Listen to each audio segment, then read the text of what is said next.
Very good evening to everyone.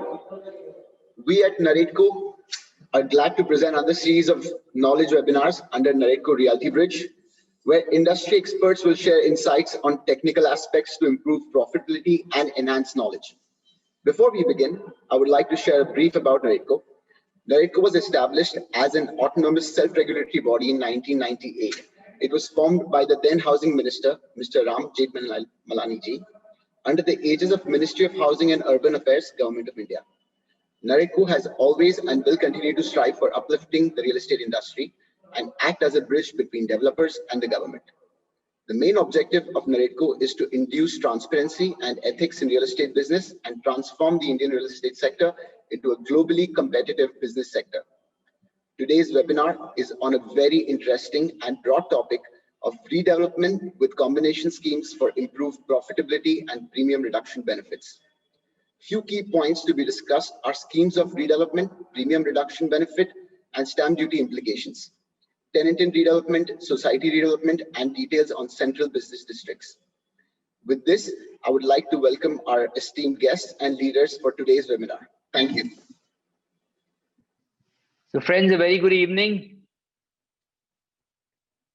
I welcome my National President, Niranjan Hiranandani, Dr. Hiranandani in absentee, Rajan Bandelkar, Vice President, my colleagues, Dharmesh Chheda, Kamlesh, Rishabh, Architect Milind Changani, Architect Yomesh Rao, Gopalji, Aarti, Hitesh, and all the others who are participating with us. It gives me immense pleasure to welcome you all for the first session of our Naredco Realty Bridge. You know why Realty Bridge is because we are going to have all our industry leaders participating in this knowledge and guidance webinars.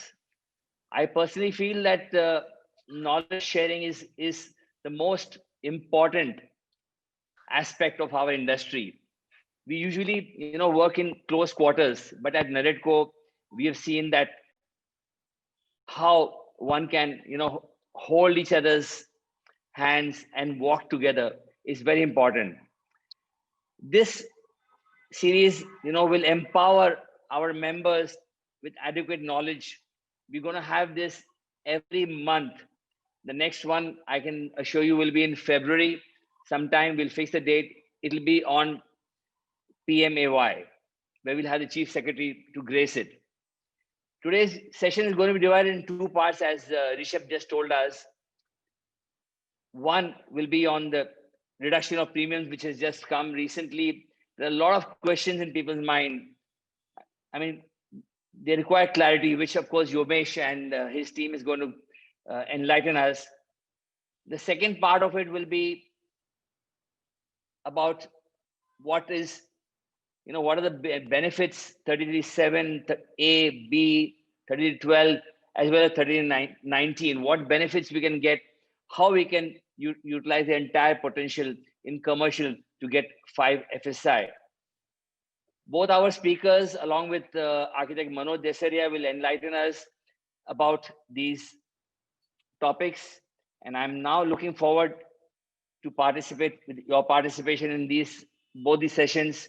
I request you to be around with us till 7 o'clock this evening and get the maximum benefit. Our friends Yomesh and Milind and Manoj have really worked and burned the midnight oil to share their knowledge, which otherwise, I will be paying huge millions of rupees fees to these architects, which you are going to get free today. So once again, welcome you all. And I now announce this session as open.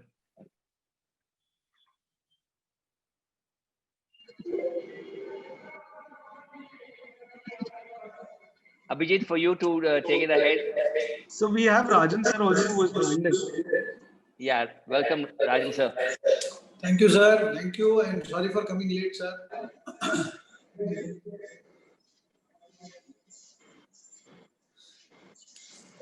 Rajan, we want to hear a few words from you. The audience wants to hear from you. Yeah. So, good afternoon, friends. this is, ki under young entrepreneur and ever smiling president of our Ashok Munani, this is his thought, his idea to educate each and every developer. And we have young team of architects, Milind Changani as well as Yomesh Rao. Womesh Rao मैं देख रहा हूँ उसका वो क्या बोलते हैं body पकड़ के बैठा हुआ है कि भाई देखो कैसे डोले शोले बता रहा है Womesh Rao. So Milind, this is an hint to you that you should also make your body और डोले शोले दिखाना चाहिए. So coming back to the basic point is that ki, see, because real estate is going through a very tough time and everybody's balance sheets are in red. So these two gentlemen are going to show us from red how can we come into orange, and then finally if we are very wise then it can come into green also. We have our young brigade also. I can see Rishabh Shreya also there on the panel, as well as Kamlesh is there, who is Joint Secretary, Hitesh Bhaktani, Gopal Narang is also there, and especially Abhay Kele also has joined in from Pune. So I wish entire team who are working under this a very good luck and a very good beginning, and hope to see many more seminars and webinars like this. Thank you Ashok sir, thank you very much. Yeah, so Rishabh, yeah, you would like Yomesh to take over? Yes, absolutely. But just before he starts, I think I should probably give a brief about Yomesh sir and Milind sir. So Yomesh sir has almost 22 years of operational and strategic experience in real estate and construction industry across India. With a bachelor's degree in engineering, he started his career as a site engineer with Raheja Group based in Mumbai. His knowledge and experience in technical due diligence, project approvals and clearances throughout the life cycle of real estate projects has gained him considerable respect from regulatory authorities. He is the chairman of CVS RTA, presently honorary secretary to the PIATA, and a member of the Institution of Engineers. When it comes to construction, he's been there, done that, but is still willing to learn. Undertaken projects initially limited in Bombay and then moving into pan-India by studying and understanding local rules and regulations of various cities like Hyderabad, Bangalore, Chandigarh, Haryana, Chennai, Goa. He has studied law as a hobby and is a qualified LLB and subsequently completed his master's in law. That is Miss Architect Yomesh Rao sir, and now with Architect Milind Changani ji. He is also the co-founder of CY Corp and proprietor of BNSA. The company CY Corp has over 250 running projects in city and suburbs and has been practicing over 17 years now. A variety of projects in residential, education, commercial, hospitals. Milind sir has been known for his specialty for redevelopment projects in 33.7, 33.9 and other schemes including municipal tenanted schemes of redevelopment. He has been actively involved in policy matters at various levels in UT Estate and CGM Estate. He is involved with various organizations like PIATA, CMDWA, Somura and Naredco. He is a member of Naredco and co-chairman for subcommittee of redevelopment and currently worked on the new policy on 33.7 and 33.9, which was issued on 18th November 2020. So I would like a big round of applause for both our guests today. Okay, thanks, Rishabh. We are really honored that we have our National President, Dr. Niranjan Hirani with us. Thank you, sir, for joining us. And friends, you must know that Niranjan sir has just defeated COVID hands down, and he's with us. So over to you, Niranjan sir, for your inspirational words, please.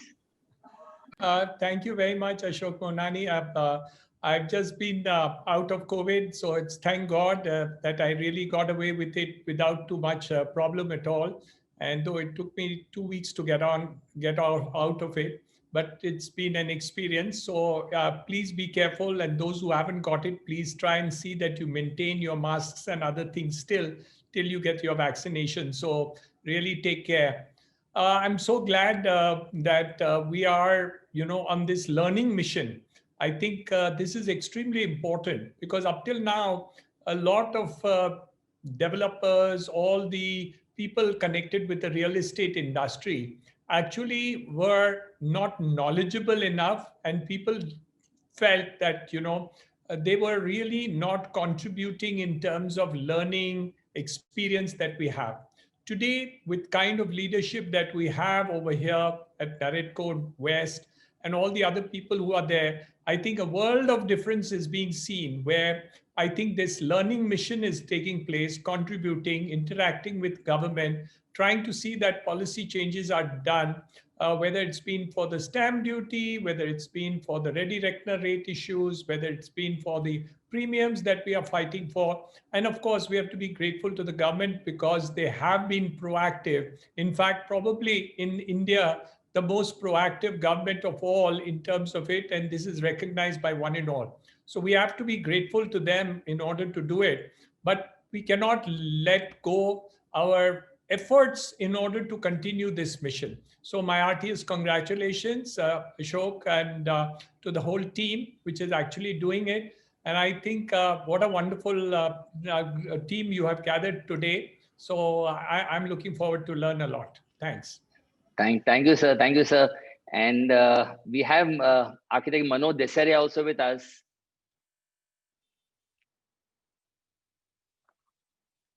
Manojji, would you like to share your views? Yeah, hello, Ashok ji. Hello, Niranjan bhai. I think it's a great session. And now, what are the premiums have been reduced? Of course, there are going to be a lot of questions because what will happen to the existing ongoing projects, that also needs to be thrashed out. I happen to discuss with Chief Engineer, DP, where he suggested that they are coming out with the circular policy, and they have requested NAREDCO also, okay, you raise your FAQs and we will try to answer it so that it can be implemented. It should not happen like a transition policy where after DCPR, we took almost 2 years to implement that. So this has to be done as early as possible, because otherwise the whole steam will go out. And if the circular comes out after 3-4 months, then implementation time will be hardly left out. So what I request is we need to take up, I'm preparing the appeal letter and the FAQs with our team, Milind and Yomesh and Manoj Dubal and all. So we will try to send it as early as possible. And it's going to be a great session. Milind and Yomesh are our frontline speakers. They will always give a lot of knowledge to the entire team. Wish you all the best. Thank you. Thank you, Manojji. Yomesh, the dais is all yours. Thank you, sir. Thank you, Ashokji. Thank you, Rishabh, for the wonderful thing. Thank you, Manoj bhai. Thank you, Niranjan sir, Rajan sir, and Milind, my CY Corp colleague. So, Changani Yomesh for you to know. I'll just start the presentation. I'll start the presentation which we have prepared for you. Milind's presentation is going to be a lot more elaborate. The reason being he's covering 3312B and 337A, which is there. And I'm going to look at the two regulations, which are very important as well for the redevelopment of the city. So just of the knowledge series that NAREDCO has started, the bridge, NAREDCO Realty Bridge. The first thing we need to understand is that the city of Mumbai has so many cooperative housing societies. And one aspect of being in Mumbai is that all these societies are up for redevelopment.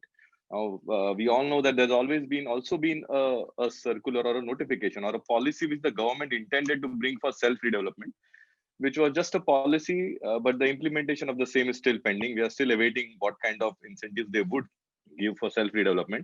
Having said that, let us understand right now, what do the regulations have in store for societies to redevelop? Now, the societies can be redeveloped either by themselves or by developers or by whatever other ways. So let's go into the regulations directly so that we directly hop into the regulatory things and understand the knowledge, and we can have a lot of interactive session, understanding and questions later. So going to the first part of the topic is 337B, which is the topic of society redevelopment. Subsequently, we'll go to 3319, which is the Central Business District. So going to the topic, coming to this, CY Corp is BNSA, YMSCL and Studio C, that's Milind and me. The first regulation that we're going to cover in the Realty Bridge is 33(7)(b). Now, as we all know, as developers, you always look at FSI as a concept because the floor space index is the most integral part of understanding what is the development potential of the plot. Of course, what we're going to further discuss about this is what are the implications of premiums, what kind of money needs to be spent to get that kind of FSI, and whether it is right or wrong. We need to come to that. So as regards FSI, there are also certain categories, as we always call the regulation 33 of DCPR 2034, which was also there in DCR 1991. Regulation 33 is a very special regulation because ये regulation जो है ये आपको FSI extra देता है. So this is the regulation which gives you extra FSI. So we have a lot of regulation 33. Today we are covering some of them. So 33(7)(b) is a regulation which is newly brought in to the DCPR 2034, where it says that all the societies which are more than 30 years old are eligible to have an incentive. Now let's go into that. Now, reading the text of it, 33(7)(b) is the additional FSI for redevelopment of existing residential housing societies. This is what the word is written. In the regulation, it's written as existing residential housing societies. And we all know that older days, we had residential societies with convenience shops on the ground floor, or maybe shops on the ground floor. So we'll see what is the implication of this term later on. Going to this aspect, let's go. So when we go for a redevelopment of an existing residential housing society, which is proposed by the housing society, it's also mentioned landlords. I don't know how it can be because deemed conveyance is already come in, but through developers or landlords or societies themselves, where a very key important part about this incentive is that the existing members should be reaccommodated. So it's not that you just buy out everybody and then you redevelop and you get an incentive. No, you don't. So it's only if all the existing society members are rehabilitated, reaccommodated on the same redeveloped building, then you are eligible for an incentive. Now, what is the incentive that the BMC or the corporation or the government has decided to give to the city is that an incentive FSI of 15% of the built up area of whatever is your existing built up area, 15% of that will be free to you. So generally on a plot area of 1,000 square meters, let's assume an example, everybody has consumed 1,000 square meters. In the suburbs, in the city, it would be 1.33 or even more if it was prior to 1971. So existing FSI, whatever is their existing FSI consumed, 15% you get as incentive. So for that, you don't have to make any charges. That is free to you. Now, there is also a caveat over here that either 15% of existing built up area or 10 square meter per member. Now, the idea is that in the suburbs or distant suburbs, you have societies with having very small flats. And you have maybe in 1,000 square meter, 15% would be 150, but there would be maybe 25 members in the society. So then in that case, the incentive will be not 150 square meters, the incentive will be 250 square meters because the incentive is of 10 square meters per member. Now, this is what is written in the DCPR. However, as we progressed in the interpretation of DCPR, we have come to know that the incentive of 10 square meters is available only to the residential members. So if you have those shops down, they are not eligible for the 10 square meters. That's fine. But 15%, if you are giving an incentive, then it is on the entire built up area, including the built up area of the commercial. Now, if your staircase is counted in FSI, the incentive is even on that portion. So this is the incentive that is available to every society redevelopment. So when you want to give this or you want to avail this incentive, obviously you have to have an approved plan to show, or there are criteria of how to ascertain these incentives. We'll come to that when we go into the discussion mode. Let me read the regulations first. So that is how it is that you will have an incentive over on your existing built up area.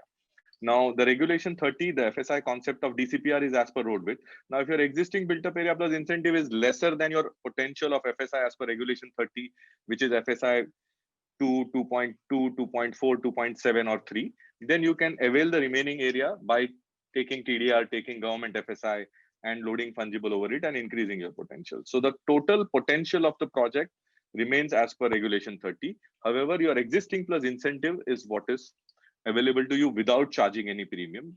That is the concept of society redevelopment, 33(7)(b) incentive. Now, coming to the aspect, there is one key aspect which many developers may have missed. What happens is that understanding and taking a copy of your existing building is very important because you have to verify that the staircase areas, if at that point in time when the society was built in 1980s or maybe 1975 or 1985 or 1989, because 30 years basically means prior to 1990.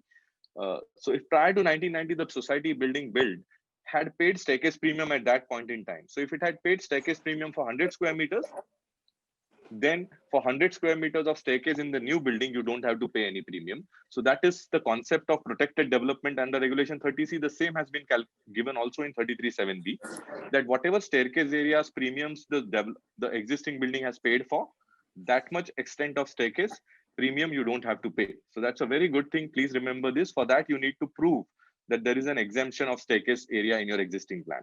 Now, even if the exemption of staircase earlier in the 1967 DCR, just to go on a knowledge base, in the 1967 DCR, staircase were always counted in FSI.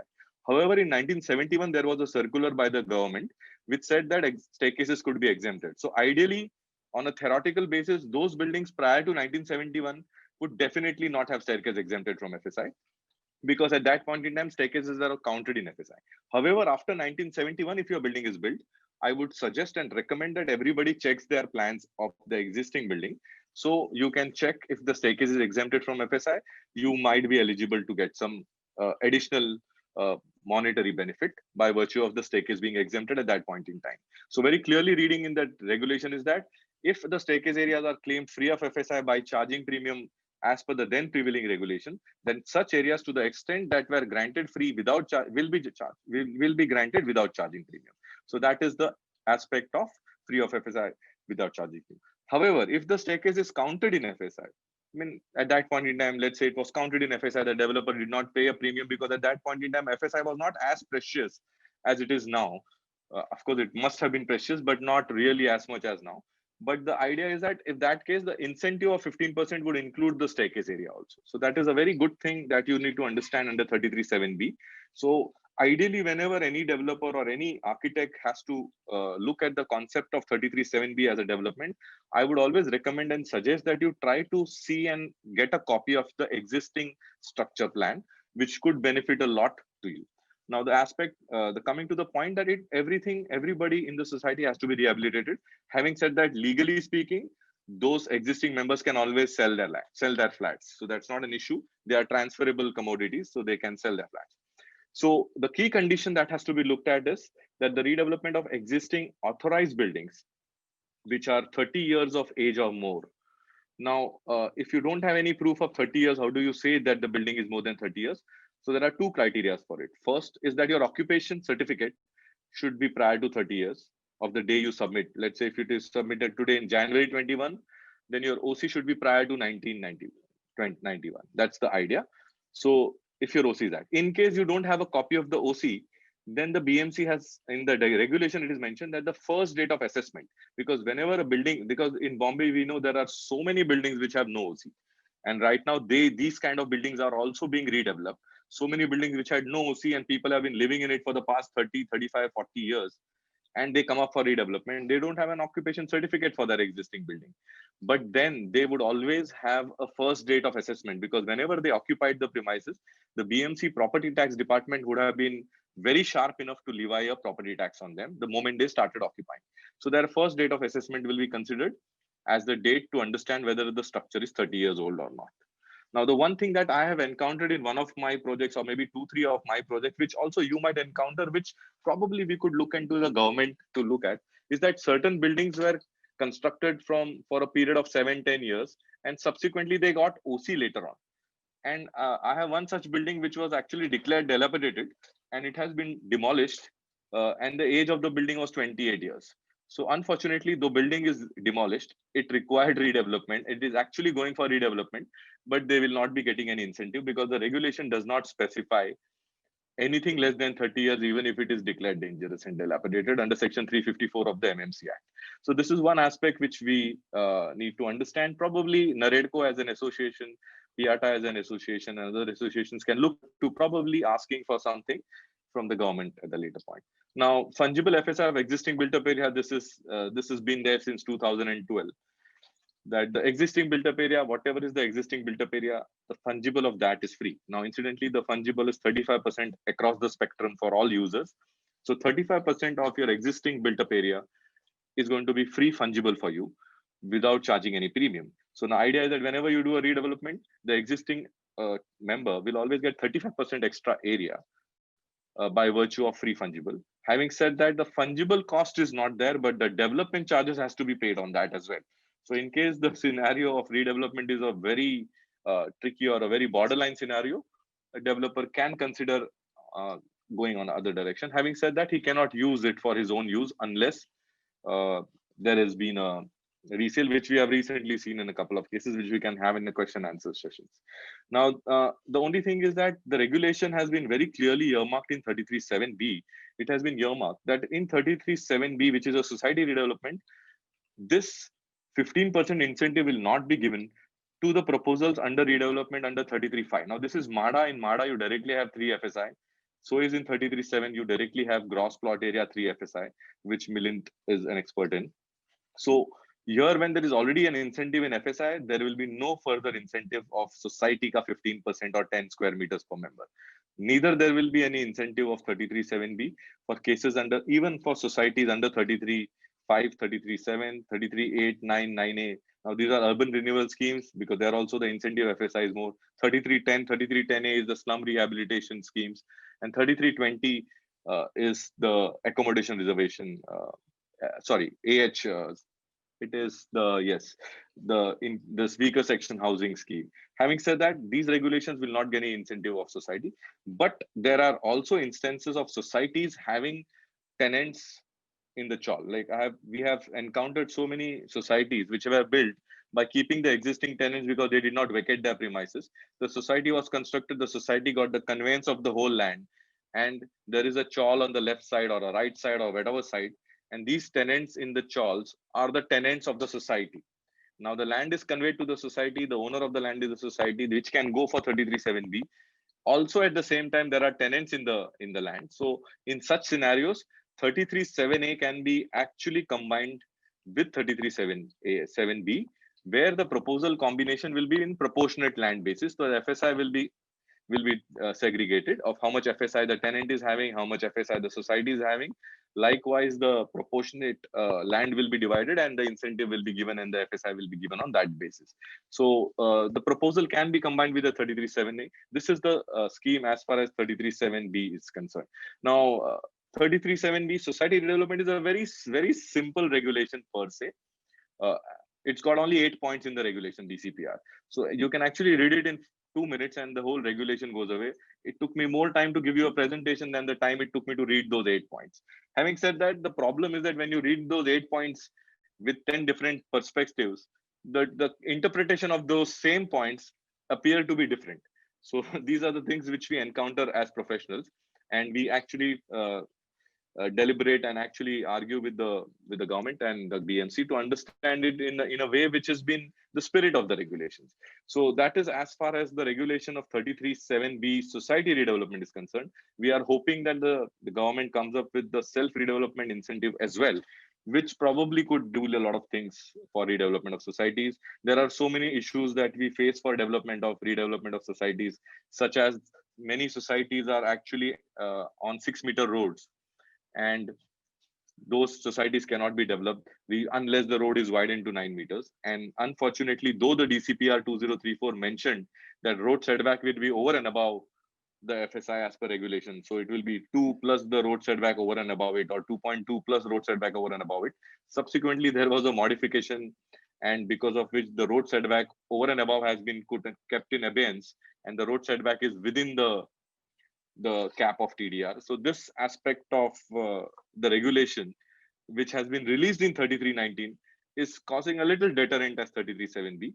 Having said that, moving ahead, Milind will be giving you insight of how 33.7b FSI of 2, 2.2, 2.4, 2.7, and 3 can be further enhanced up to 4 by going a different route.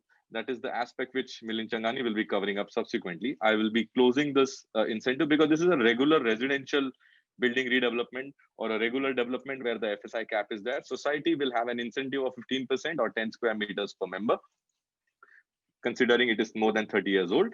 And that is what are the key, very simple aspects of redevelopment. Free fungible will be given to the societies. In case you don't have your OC plan, you can always go to the first date of assessment for the sake of 30 years. Also for free fungible, there is a circular separately given by the MCGM, where they have given criteria of how fungible free can be given. We can discuss that subsequently. Now going to the next aspect, which is a very critical aspect, a very, very beautiful enhancement of FSI scheme, That is regulation 3319. And trust me, it has been misread and misinterpreted in various corners and by many people. So let's read this regulation. This is also a very simple regulation. And the regulation is basically additional FSI to be granted for commercial user development. Oh, unfortunately, I've written FSI as FIS, my mistake. But commercial user development, we call it a central business district. In fact, when we understand CBD, we understand Belapur. It's not Belapur. It is a central business district. Is basically a cluster of commercial developments which caters to employment generation. And that is precisely why the government decided to give a lot of incentive for commercial development. And they have enhanced the FSI substantially to cater to the employment generation opportunity in this country, considering the population of this country. So this CBD FSI is applicable to every plot, whether it is in residential zone, whether it is in commercial zone. If your plot is in industrial zone, currently there is no TDR and there is no government FSI applicable to you. You have one FSI. So obviously you'll have to convert your industrial zone to commercial zone by using regulation 14B, giving amenity and the premium for conversion. Then your plot comes into commercial zone and then you can develop the property for CBD. The FSI of CBD is up to 5. Now, coming to the CBD aspect of this thing, there is one wonderful provision within the CBD. The regulation of CBD, Central Business District 3319, is actually, if you read the regulation, there are 2 components to the regulation. Let's read it one by one. So the regulation reads that the commissioner may allow FSI up to 5. So basically you need a minimum 12-meter road, because the FSI is 3 for a 12-meter road, 4 for a 18-meter road and above, and 5 for a 27-meter road or above. Having said that, if your plot is industrial and you convert it to commercial, then if your zone is converted, you are eligible for this. But the FSI aspect of 3, you require a minimum 12-meter road. That criteria is required to be fulfilled. Now, the FSI of 5, up to 5, let's assume that the property is on a 30-meter or a SV road or a LBS road or on a road which is more than 27 meters. So FSI is up to 5, which includes the permissible FSI as per regulation 30A, table number 12. Now, table number 12, regulation 30 is the bread butter FSI table of the DCPR. So where you can see the base FSI is 1.5 government FSI, 0.5 TDR, 2, or maybe 0.5 government FSI, 0.7 TDR, 0.5 FSI, 0.9 TDR, one base FSI. So FSI 2, 2.2, 2.4, and 2.5 FSI in the suburbs, and in the city, the same way 1.33 FSI plus 0.64 plus point something like that. And the FSI is 1.33, it goes up to 2, 2.4, 2.7, and 3 FSI. So the FSI under regulation 30 can be used first. It has to be used first. And subsequently, then you can use the balance additional FSI as per your road width. So the regulation reads, as per the provision of regulation 30A, so your FSI can be given, commercial FSI can be allowed up to 5, including the permissible FSI as per regulation 30, where the permissible FSI as per table 12, regulation 30 has to be utilized first, and the additional FSI under regulation 3319 has to be utilized subsequently. This is the first part of the 3319. It says that residential zone, commercial zone, or industrial zone converted into commercial zone can develop up to 5 FSI depending on road width, where they can use the 30 regulation and the remaining additional FSI for 3319, and they can go FSI up to 5. Now, the additional FSI allowed, there are certain conditions where it is barring it. So additional FSI allowed for plots not reserved existing. Now, you cannot have, subject to the conditions, additional FSI will not be allowed for reserved plots. It will not be allowed for existing amenity, for any public purposes, except the DP road. Now, the regulation always mentioned that DP road ka FSI should be given in 3319. It was supposed to be on gross in a way. DP road was, including the DP road, the FSI was supposed to be 5. However, in the regulation, in the table, last table below it, there was a small anomaly where it said FSI is restricted even everywhere. We'll go and see that later on so I can understand what the corrigendum was. So whatever is green is the corrigendum, which was subsequently clarified by the government. So the development of reserve plot, though it is barred, but development of reserved plots and existing amenity in CBD shall be governed by the provision of this regulation. So in case the reserved area, reserved thing and existing amenity is being developed within the provision of 3319, they can be developed under 3319. There have been many instances of a regular plot and a reservation plot under AR policy 17 being developed together with the potential of CBD FSI proportionately. So that's the part of it. Now coming to the main and most important part of CBD, your FSI is 5, and you can actually theoretically use a part of it for residential. So what does the residential mean? Because residential purpose to the extent of 30% of your FSI can be used. But the sad part is that it's not 30% of 5, it's not 1.5 FSI. It is 30% of the FSI permissible under the provision of regulation 30. So on a plot abutting a 30-meter road or a 27-meter road, your regulation 30 FSI is 2.5. And the additional FSI under 3319 is 2.5. So you have 5 FSI divided into 2 components, 2.5 of your regulation as per 30 and 2.5 as per regulation of CBD. So the 2.5 of your regulation 30% of that area can be developed for residential purposes. So that's a very wonderful thing. So you can get the benefit of an enhanced FSI, yet you can do a part of it residential. Maybe if you are doing a redevelopment and somebody wants to live in the same premises again, you can probably think of doing even society redevelopment under CBD, but not taking the 33(7)(b) incentive, of course, because 30% you can do residential and probably do the rehab portion of the society. But this 30% cap of regulation 30 is on net plot area, not on gross plot area. That's what it reads. So regulation 30 cut 30%, which is a very, very, if you look at the regulation in a very fair manner, every plot of plot abutting a 27-meter road is eligible for 2.5 FSI. So you get 2.5 FSI, आप TDR खरीद रहे हो, आप government FSI खरीद रहे हो, और आप CBD कर रहे हो, आप you're taking another 2.5 from the government by paying money premium to them. But for the 2.5 FSI, which you are doing the regular development, 30% of it can be residential. Now this is it's basically derived from the earlier regulation 1991, where regulation 51 was R1, R2, C1, C2. C2 zone was regulation 54. Under regulation 54, it was permitted, 30% residential was permitted. So they are currently permitting 30% residential of 2.5 or 2.2 or 2.4 to be constructed as residential. The remaining has to be commercial. Now the cost of this additional FSI beyond the TDR and the government FSI which you are going to buy is, in the DCPR it was charged at 50% of ready reckoner rate. Commercial premium was at 50% of ready reckoner rate. Government FSI was at 60%. Having said that, government came up with a notification on the 20th of August 2019 for a period of 2 years. Now the additional FSI cost is only 40% of ready reckoner.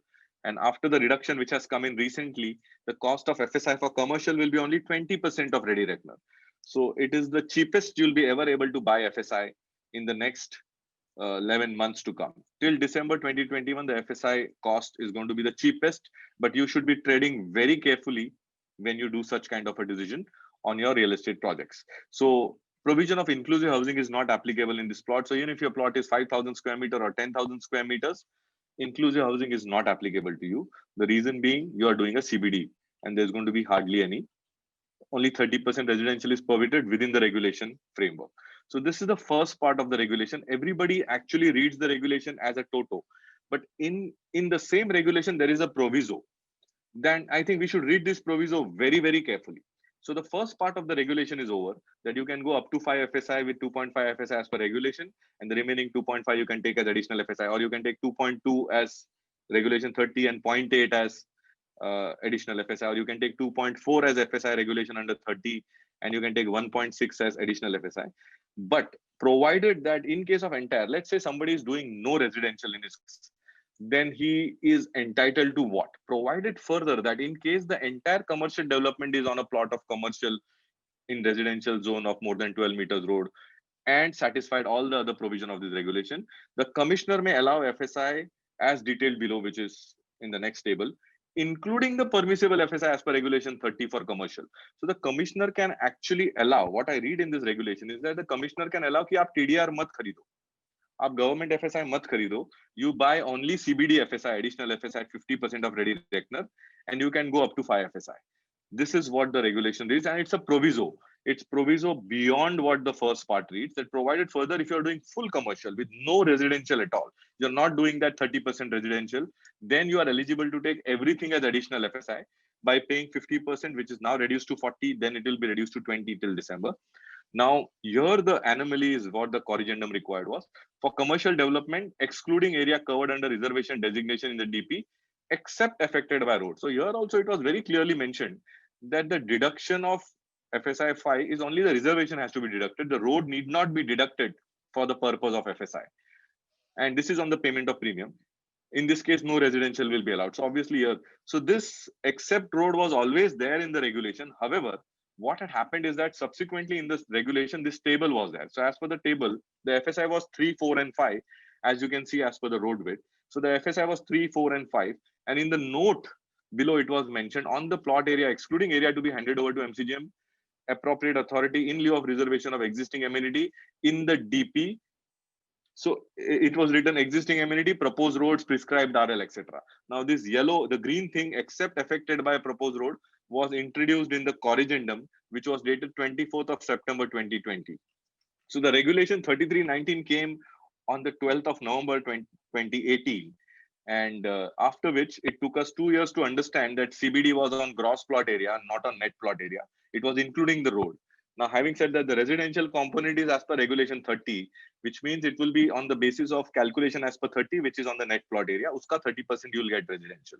So overall 3319 is a scheme. When we have, it has been clarified in cases now that 30% residential is permitted. Now, in case your residential component in any redevelopment is very minimal, so let's say on a 5 FSI, theoretically speaking, your FSI of residential permitted would be 0.75. So that is what is this thing. And in case of 2.4 FSI, your FSI residential will be restricted to 0.72. And in case of 2.2, it will be restricted to 0.66. So out of 5 FSI, your residential can be 0.75. Out of 4 FSI, your residential can be 0.72. And out of 3 FSI, your residential can be 0.66. So this is the component of 3319, where you have one of the highest FSIs available for you for redevelopment. So 3319 is a wonderful regulation as regards FSI is concerned. Having said that, I've told you all the goodies about it. So I've just got another some time to tell you one thing which you should be very careful as developers or architects when you propose it to somebody. So the points to evaluate when you do any calculation of 33.7b or even 3319, more so for 3319. The reason being is that the FSI is enhanced, which means that you have to understand that you're going to pay money for those FSI. There will be a cash flow, the premiums will be higher. And when you build higher or taller or you build more, your time factor of the project is also going to be delayed. So you're going to have a lot longer time factor interest component to understand when the project is of higher FSI or a taller building. Now, that's why as a consulting engineer or licensed surveyor, as I call everybody calls me an architect, but it's just an anomaly. It's just a word which everybody generally calls. I am a licensed surveyor. So I always tell all my clients that please go for optimization. Don't go for maximization. The time of maximization of your FSI is gone now. We have to only optimize your FSI, because sometimes building more is probably not giving you more money. Building more probably may give you less money, and probably sometimes building a little lesser can give you more profits and more money in the long run or in the run of the project duration.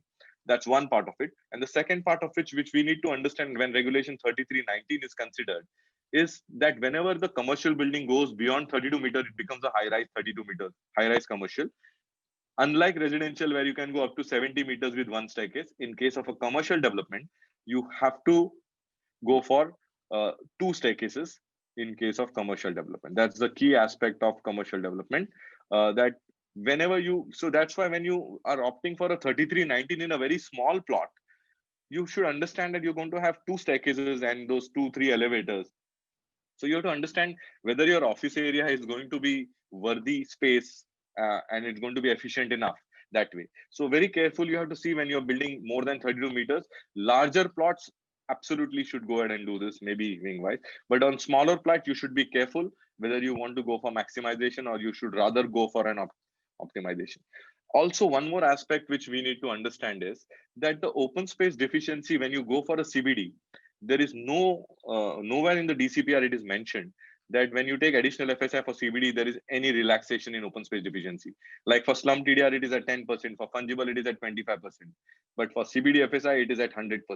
So if your deficiency area increases because of your height of the building, your open space premium is going to be really very high. So I've seen projects of 1,000 square meters where the open space deficiency is upwards of 14-15 crores. So which of course with the 50% it will come down, but the deficiency you have to keep an eye on the open space deficiency premium, so that when you design a building, you have an eye on the open space deficiency premium. So that's one aspect which I needed everybody to understand when I was referring to 3319. So it's a wonderful thing that you built a CBD FSI, and it's really one of the very interesting parts of building FSI. And with this current trend of FSI, I'll just end my show and stop my sharing. So the current 3319 regulation is amazing as far as commercial is concerned. Now, after me, Milind is going to speak, and he's going to tell how amazing it is going to be to increase your residential as well. So now we know one aspect of how to increase your commercial and also do a bit of residential in it. We can. And having said that, the regulation, one thing which I would like to clarify is that this additional FSI for CBD is not the commissioner's, it's not a concession, because I had sent one file to the commissioner because in the regulation it is not written with the special permission of the commissioner. So that's why CBD FSI can be granted at the executive level, at the zonal level itself. And I have got a file reference where the chief engineer has signed it as a policy and the commissioner has approved it, that CBD FSI, there are so many commercial premises which would want to go for regularization using CBD. So if there is no use of fungible, there is no open space deficiency, you can actually regularize it at executive level. So anybody who wants, you can always come back to CY Corp and we will tell you how to. It's not like that. I'll tell you the file number. I'm sure I'll share the file number. So CBD FSI need not go to commissioner. The only places for which you need to go to the commissioner is staircase premium exemption, for open space deficiency, and for fungible. These are the three criteria apart from the other small things. So this is as far as 33.7b and 33.19 is concerned. I hope everybody understood what I tried to understand. It is the simplest one. The next one coming is the key one. In fact, I'm going to be very keen to listen to Milind, because 33.12b is the real rocking one. So that's it from my side, Ashok ji and Rishabh. So I think I give it back to you. I think I've taken my time. I've done it 2 minutes earlier, I believe.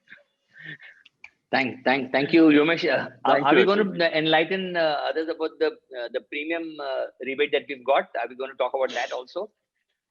We can. I can talk. I have not covered it in my presentation. Milind has covered it. But having said that, okay, so Milind will take it. Yeah. Okay. Yeah, maybe in the I have not covered it, but I have done an analysis of the premium reduction, because it's come with a caveat of stamp duty paying. Milind has done a fantastic presentation, but in a nutshell, I would say that when your FSI is lesser, let's say your 2.2 FSI, or when the rehab is very large or the sale is very less, you can go for the scheme. But when your FSI is more, the sale area is more, then your premiums are more, everything is more. But you should be a little careful whether you should opt for the new regulatory 50% reduction, because the reduction has come in, but you have to use the earlier land rate when it was higher. The land rate has also reduced by 10%. So it's a very catch-22 situation. Every developer, every case to case, you have to decide whether it is really, really essential for you. Also, there's going to be a cash flow issue, because it's not going to get installments. Probably it will not get. If we get till December, we'll be very happy. So cash flows could be another aspect where we need to consider whether we should opt for the 50% reduction. So it's absolutely case-to-case basis where we can opt for. Having said that, we can again take it together. So you're saying that this is optional? It is optional. You have a choice. It is. Okay. Yes, sir. Yes, sir. It is not mandatory. It is an option. Okay. Thanks so once again. So, Rishabh, and, I think great. You want me to start my presentation? Yeah. Milind, please. We are all anxious to hear that. Yeah.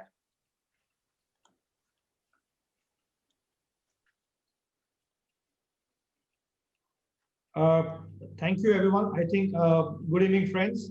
And my sincere thank to the entire Naredco team, Niranjan ji, Rajan ji, Ashok ji. When Niranjan ji says that he wants to learn, actually, it's an inspiration for all of us that we have to keep learning all our lives.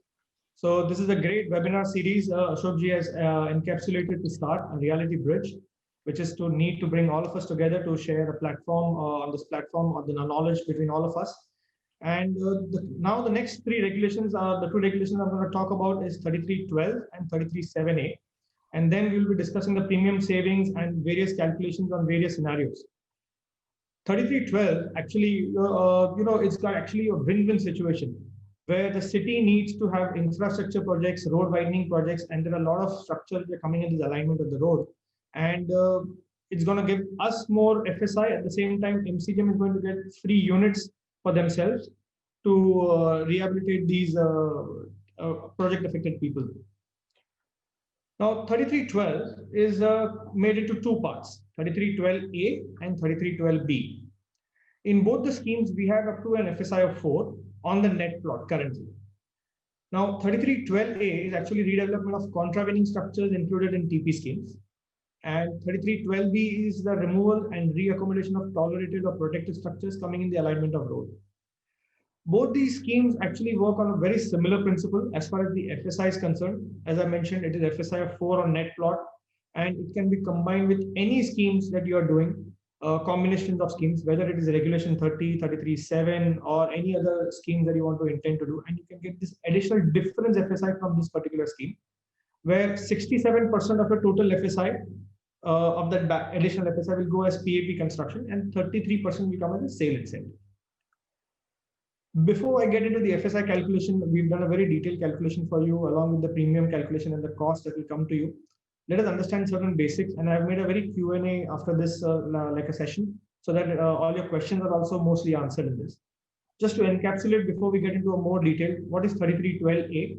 You see, in TP schemes earlier, there were plots which are haywire, and when the TP scheme was planned on it, the final plot and the original plot had a difference. And there were a lot of structures which are coming in this difference of the plots. And these are called contravening structures. So 3312A, I mean, most of these contravening structures can either be either in certain reserved sites or certain DP roads or what was being planned for the entire scheme. And these structures which are coming in between them are called contravening structures, which they want to remove. And to remove them, they have to provide these PAPs within the same ward. So these schemes come under 12A. Under 12B is actually for the rest of the city. And city, I mean suburbs as well as city. So any schemes in suburbs, whether it's Bandra to Kandivali or anywhere, can go under the scheme, where everywhere you need to do road widening projects, the city needs infrastructure. And there are structures which come in the alignment of this road, which need rehabilitation, can be provided in our schemes, and we get an incentive FSI for that. In this 3312B, there are two types of basically structures that the scheme needs to be envisaged. One is called a tolerated structure, and one is called a protected structure. What are tolerated structures? These are actually structures which are prior to 17 April 1964 for residential, and for non-residential, these are prior to 1st April 1962, which are falling in the alignment. And what are protected structures? Well, they are to be defined by the government from time to time, but there is a 2017 policy of the road widening and the road of the MCGM, where these are defined as the slum structures coming in the alignment of road. So all the structures of slums prior to 1/1/2000, which are in the alignment of roads, can be reaccommodated in these structures. The fungible compensatory area for the rehab component is free without charging premium. The minimum area you're supposed to give is 300 square feet. Now the next question comes is, who will certify these tenements? So the tenements which are coming in the alignment of road, if these are non-cess structures or these are slum structures, they will be certified by the assistant commissioner of that local ward. But if these are cess structures in the city, they will be certified by MADA. Now, there is that protected structures I just mentioned to you. These are mainly slum structures, or tolerated structures are prior to 64. But what happens to structures which are between 64 and 2020 and they're authorized? Which category do they come into? So the UD has not issued any clarification for these kind of structures, whereas it needs to issue a clarification that even these structures which are authorized become part of tolerated structures or protected structures, either of the two. So that definition needs to be widened somewhere. The most common question we come to know, what is the carpet area? When you say 300 square feet, we have to give to them. What is the carpet area we should give it to? Whether it will be RERA or whether it will be MOPA? Or what is the kind of carpet area it will be considered? Where you see in 33.7 or redevelopment schemes like 33.9, 33.10 or even 33.5, The definition of carpet area is very well defined, and it's almost as good as saying MOPA carpet to a certain extent, where it says the carpet area within the tenements, excluding the walls, but including the balcony if free at those regulations. Whereas wherever this particular definition was to be used, the DCPR has incorporated it. So this particular definition is there in 5, 7, 9, 10, but it is not there in 3312. Since it is not there in 3312, the definition of carpet area will be as per the principal definition, which is RERA carpet area. So here you have to give 300 square feet as per the RERA carpet area. Now coming to the calculation part, I'm showing you two scenarios, and then we'll get on to the cost part also. So suppose on the left side of the slide, what you see is a plot without an affected by any setback. So if it's a 500 square meter plot, and the total FSI as per 4 you'll get is 2000 square meters, and assume that you're getting around 3 or 3.06 FSI from various other schemes, then the balance FSI you can claim under 3312 is around 470 square meters, of which 67% is PAP approximately. When I say approximately, you cannot numerically directly say that 314 square meters is the rehab, because you have to give X number of tenements. So each tenement being 27.88 into 1.2 is 33.45. You have to divide, and you're getting 9.41 as a number of tenements if you see row number 9. But you cannot give 9.4 tenements. You cannot have half a tenement. So you have to give 9 tenements. There's no half tenement concept. Saying that, you give 9 tenements into 33.45, and whatever is the FSI, 50% of that is what you get as incentive. So you get around 150.53 square meters. So a lot of the times the error that we make is numerically we calculate, and we forget that the half tenement cannot be created, and the FSI of sale is increased. And in city, even or suburbs, wherever we talk about, every square feet in Bombay is very, very expensive. We cannot make mistakes, and it can be a mistake of 2-3 crores. So a difference of 30 square meters can make a difference of almost 1.2 crores. So coming to that, again with the fungible, you are going to see, if you see row number 14, total FSI that you're getting is 609 square meters, of which the sale is around 150 plus the 35% fungible. Whereas on the right side, if you see, right now it is actually taken on net plot. Now here in 3312A, it is very clearly mentioned that the FSI of 4 will be on final plot. So there is some ambiguity, and there is some appeals which are people are pending with the UD that it should be considered as a gross plot in 3312A. But till that time, all your calculations will have to be done on net plot calculations. And but still, the scheme, even if after net plot you get 87 square meters instead of 83 square meters instead of 150 square meters, we will now get on to the costing part. So assume that what is the cost per tenement to you? I would say I will not do the calculation for the entire scheme. What I've done is calculations only say if you provide one tenement of 33.45 square meters, you are getting 16.73. And with the sale, with the fungible and all that, it will be 50. Your total FSI is 50 square meters, of which rehab is around 11 and 5.85 is sale. So around 16.70 plus 5.85 is around 21 square meters you're getting per tenement of 33.45. Considering all the premiums that you need to pay, all the premiums that you need to pay, your cost per square feet is coming to around 23,847 per square feet on RERA carpet area. This is on square feet I've calculated. And the ready reckoner I've assumed is 1,02,800 per square meter for all the premium calculations. So here, even after providing all the premium cost, I'm assuming the sale cost will be at least 30,000 per square feet. There is still a good amount of profit of around 10 to 12,000 rupees a square feet. And in certain structures, like say tolerated structures, which are prior to 64, which are authorized buildings, there even transfer of tenancy is legally allowed. So even with the adding the cost of transfer of tenancy, the cost per square feet of the per tenement is coming to only 19,000 per square feet. So this scheme become almost add to the viability, because if you're able to consume the FSI on your particular plot, the cost per square feet is around 19 to 20,000 rupees a square feet. If you're selling at 32,000 also, it's actually a reasonable profit of 30% additional. So this particular scheme will enhance a lot of the schemes in suburbs as well. If you can do combination scheme with 3312. Of course, there were questions in the question answer that 3311 can be done. Of course, 3311 also can be done, but it is an independent scheme. It's not a combination scheme. There you have principal FSI and the balance FSI shared in a particular ratio. Whereas this particular scheme, you can do a combination scheme and the balance can be done in this scheme.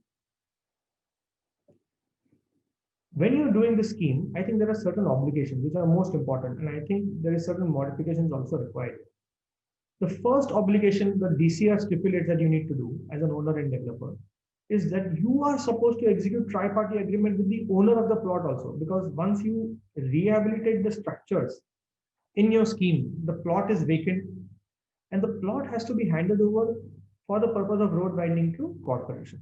But they are expecting us to execute a tri-party registered agreement, which is actually unfair because the owner did not come to us. The MCGM has provision under MRTP to directly acquire a setback line, which is coming in there. And if it's not built up, the built up is already removed by us. If the land is remaining there, then MCGM can acquire by following due process of law.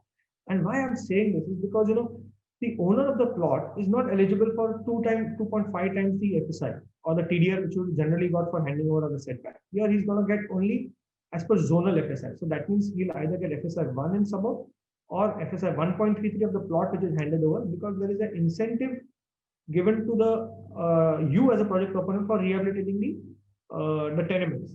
So the owner will always be reluctant to hand over the land if we have to enter into a tri-party agreement. MCGM actually should be taking more proactive step here if they want their road widening projects to be executed, where there is a process under MRTP Act. They have a very detailed policy under 2019 where they can issue notices to the owner and acquire the plot. Also, the schemes right now are undergoing a lot of SOP procedures are being formulated where they do not want you to take random PAPs here and there in the city. They are going to identify priority roads, and they are going to say, okay, you take PAPs only from these priority roads. Now, when you identify priority roads, the owners of that plot know that you have to come to them. So again, that negotiation is going to be a deadlock. So here we will need intervention from the corporation. We will need intervention from the corporation to avoid and delete this condition where we have to execute tri-party agreement with the owner of the plot. Tenants rehabilitation is fine, and handing over those structures by demolishing those structures to the corporation is fine. But issuing a tri-party agreement with the owner of the plot, I think should be the responsibility of MCG. As I already mentioned, that this scheme can be done in combination of scheme with any of the schemes that you are doing right now. There is no restriction. A lot of the times we get this question, can I give the tenement higher area? Or can I give him as per the floor plan that I'm already constructing in my design? So I have already added a note sheet here, which is a rejection by the chief engineer himself. You cannot give odd size of flats to these PAPs, like say 42.75, 67 square meters, 60 square meters, 61 square meters. No. You can give them area which is either certified by the ward officer, that is the assessment commissioner. It is already occupying a larger area, more than 300 square feet, and if it is being certified by the ward officer, you can give him that particular area plus the fungible. Otherwise, you have to give him whatever is prescribed there. You cannot give him additional area. Yes, if you have a registered agreement and if it's not a slum structure and if it's a tolerated structure and if he's buying additional area, that's a separate matter. But as far as the initial NOCs are concerned or the initial process is concerned, you have to provide an area either what is given by the ward officer or 300 square feet plus fungible, nothing more than that.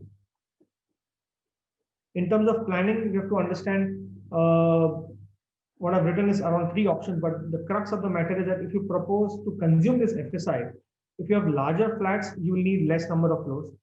If you have smaller flats, you will need more number of floors. Again, schemes which have podiums in planning will not be able to consume full potential of 4.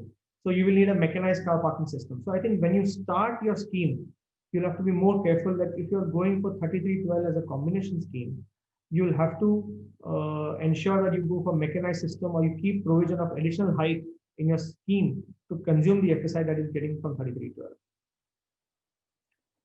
Coming to the next part of the regulation is 33(7)(a), which is reconstruction, redevelopment of dilapidated and unsafe buildings of tenanted non-safe buildings in city and suburbs. The most important part here is dilapidated and unsafe. That means you need to get it declared dilapidated under 354. Here, the FSI is given like this, whether the FSI will be whatever is the existing authorized area plus 50% incentive area will be given to you at no cost. Now, after you calculate your rehab plus incentive, if it is less than the permissible FSI as per regulation 30 under table 12, which is given to you, the balance can be consumed as per that. But here there is a little bit amount of controversy. You see, under the 33(7)(a) sub-regulation 10, it says that for the purpose of calculating FSI for tenanted building, the entire area of the plot layout, including development plan with internal planned roads and internal roads, but excluding the land and the reservation of public amenities. That means is as well as saying that similar to 3319, which Yomesh was just explaining to us, where the clarification is issued by the government, a clarification will be required here also, because currently MCGM is allowing FSI net plot only, even though this is a very similar condition which is mentioned in 3319 and it is out here to allow the entire area of the plot for the purpose of FSI. So this will have to represent to them. There are more aspects that need representation. These are mainly clarifications. These are not modifications in the regulation. The other aspect is what you have to understand, the tenancy, the consent required is 51%, and the tenancy will be certified as per the inspection extract of 13/6/1996. So anybody has formed instead of 1 flats, 2 flats, even in 2000 years, and now it's been more than 20 years, he cannot be certified as a separate tenancy.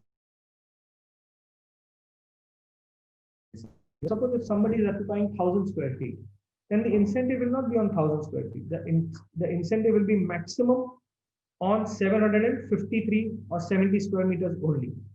The modification of 33(7) increased from 70 to 120, but in 33(7)(a) it's still retained as 70 square meters. There is a development cess applicable here, which till August 2021 will be in abeyance, but post August 2021 and development cess will be applicable, which is either 5,000 rupees a square meter or equivalent to the development charges. There is a time frame maintained here that within 1 year from the date of demolition, you have to complete the project within 5 years. But there is no mention as to what happens if it doesn't happen within 5 years. Does the government take over? Does the tenants can come forward and do self-redevelopment? Certain clarity is needed here on that aspect. It also says that the corpus to be provided has to take care of the maintenance of building for a period of 10 years. Now this word maintenance, is a very tricky word. Maintenance of building doesn't include cost of property tax, cost of your watchmen and other areas. It is maintenance of the building. That is the RCC cost of construction, and to maintain that building from either waterproofing or lifts or other aspects. It is that cost that you have to take care into maintenance aspect. Fungible for existing is without premium, and 20% of the incentive FSI can be used as non-residential also. The process flowchart, as I explained to you, is very simple. You'll have to first declare the existing building dilapidated using 354 notice, and notice to pull down has to be obtained. After the building is declared dilapidated, the ward officer will certify the tenants. And after the certification of the tenants, you can go to the building proposal with the 2 certificates in your hand, and then thereafter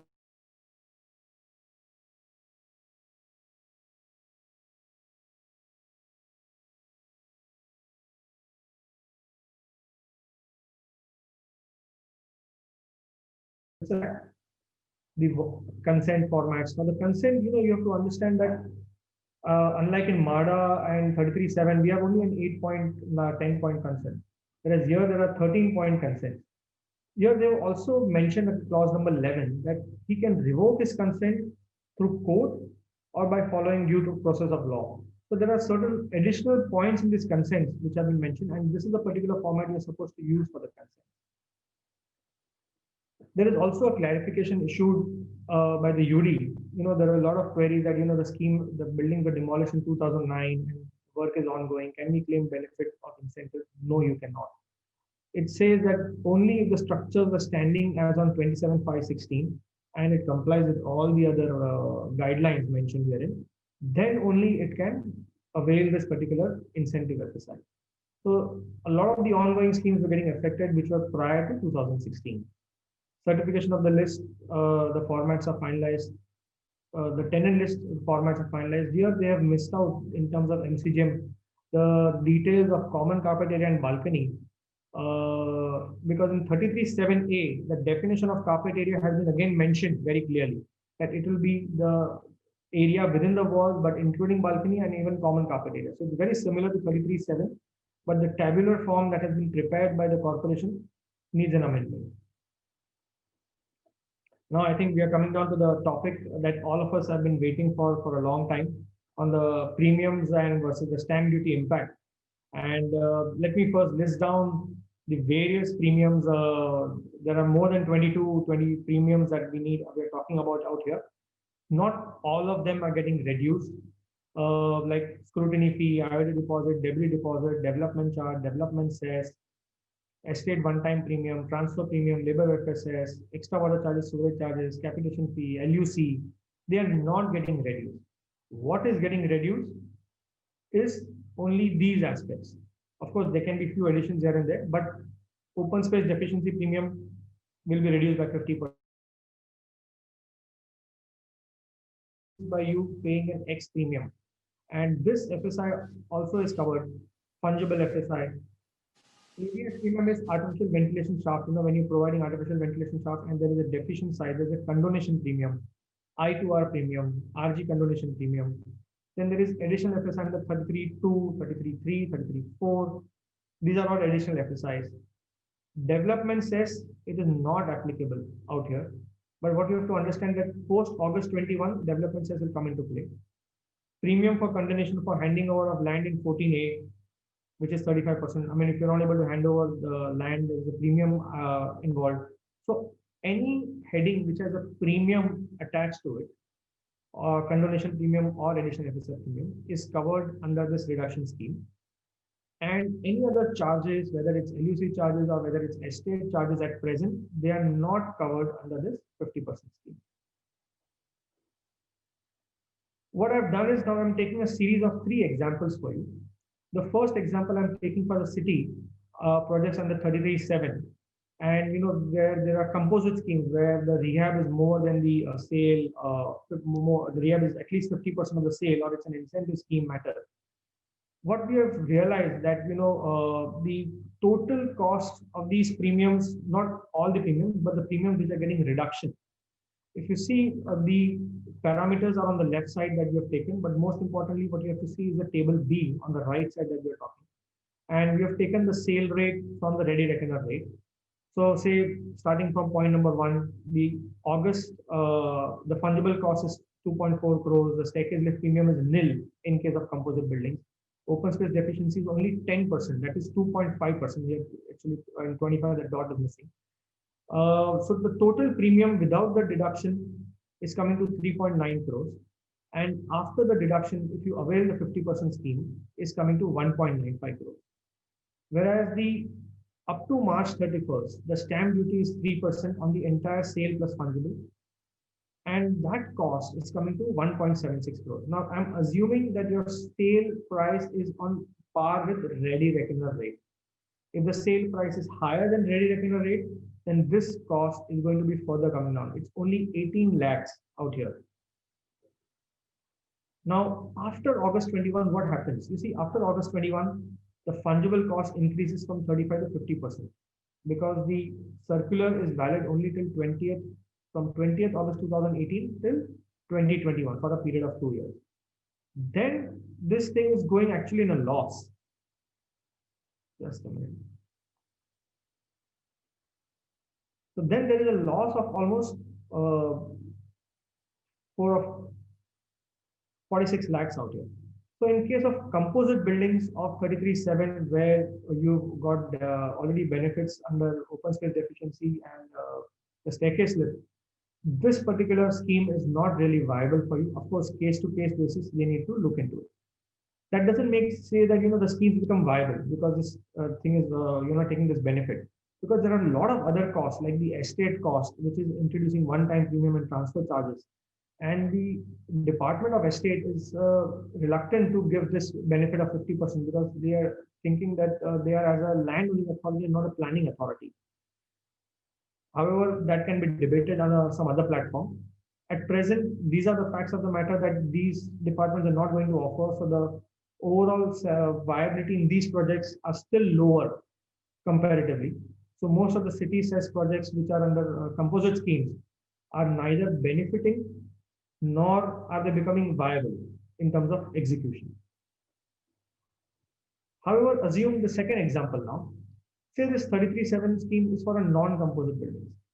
There again, the difference is, there is an open space deficiency is now increased to 10%. In 1991, it was only 2.5%. In 2034, they made it 10 times of that. Now, on 18th November 2020, there was a draft modification already published where the government has recognized that you cannot charge this premium 10 times. 2.5% as per the earlier notification. However, once the suggestion objection is completed and the process of 37(2) is done, then probably some relief will come to those schemes. But on a notional basis, only on a notional basis, if we assume that these costs continue, then what we can see on the right side that the total cost of premium today is 11.64 crores for a 1,000-meter plot. On 50% reduction, it will be 5.8 meters or 5.8 crores. Now, this 5.8 crores, you have to understand that there will be what they are intending possibly, and the policy is yet to be finalized, is a scheme of 10-90, where you will pay 10% now and 90% before December 31st. So you do not have much time. It will be only for a period of these 11 months, but also that will be at an interest possibly at 8.5%. So when you add the two costs of savings of 5.8 crores plus the 8.5% interest for the 90% of the cost, the total cost at the end of the year will be around 6.26 crores. But there is still a saving because the stamp duty is only 1.76 crores. So there is still a saving of 4.5 crores. Again, case to case basis, this will have to be seen from a sale price perspective. If your sale price is higher in your certain areas or especially in corporates and all that, they have a markup or because of their brand value. There, the cost of stamp duty must be way higher and this difference will keep reducing. But overall, in non-composite schemes, it seems on paper, on a notional basis, if the staircase lift premium and the open space deficiency premium remain as it is, there is a net saving. However, post August 21, when the additional FSI will be increased to 50%, then the savings is still there. It reduces from 4.5 crores to 3.8 crores. But there is still a good amount of saving out there. Now coming to the schemes of a residential development, say in suburbs, which are very similar to the non-composite schemes which we were just discussing. There again, because your open space deficiency of staircase lift, open space deficiency, is 6.25% for your fungible FSI, 25% for regular TDR, slum TDR is 2.5%. So combining all of those aspects of premiums, your total premiums without the deduction is coming to around 16 crores. 50% reduction is around 8 crores. With the installment and with the interest crores is becoming 8.7 crores. And the stamp duty up to March 31st will be 1.7 crores and probably beyond March 31st will be 2.8 crores. So there is a savings of around 7 crores to 6.4 crores in these schemes. As rightly said by Yomesh, it will not be that simple. It will be a very case-to-case basis, depending upon how much is the sale FSI, how much is the rehab FSI, and a combination of that will have to be done. But what you can use from this presentation are the headings under which these concessions are being granted, and the differential value can be calculated for your particular project. And you have to remember that they are expecting that the entire payment is made before 31st December. So there is an added input cost vis-a-vis if the sales are not pro rata, there's going to be a lot of burden on you in terms of the input cost. But if you are able to have good sales, because we are expecting, since you are going to give a rebate on the stamp duty to the end user, there may be or there may not be a saving, but because the end user is going to save, say a 3 crores flat is going to save directly 15 lakhs, or a 5 crores flat is going to save 25 lakhs. The end user might be looking to buy that, purchase that flat right in this particular year. So there may be a spurt of buying once this scheme is marketed more openly by each and everyone, or probably Naredco takes it forward as a scheme where more and more awareness is created among the buyers. Like we saw a good sales happening in December, we can see good sales coming in the few months down the line. And all of us can benefit from the sales, and there will be rotation, and the whole cycle of realty can move further. Thank you. So thanks, Milind. Really, really enlightening. And I mean, I leave it to everybody, the audience here. Abhi, do we have Q&A right now? So we have couple of attendees who've raised hand, 3 of them. So if you want, we can ask them to raise a question out here.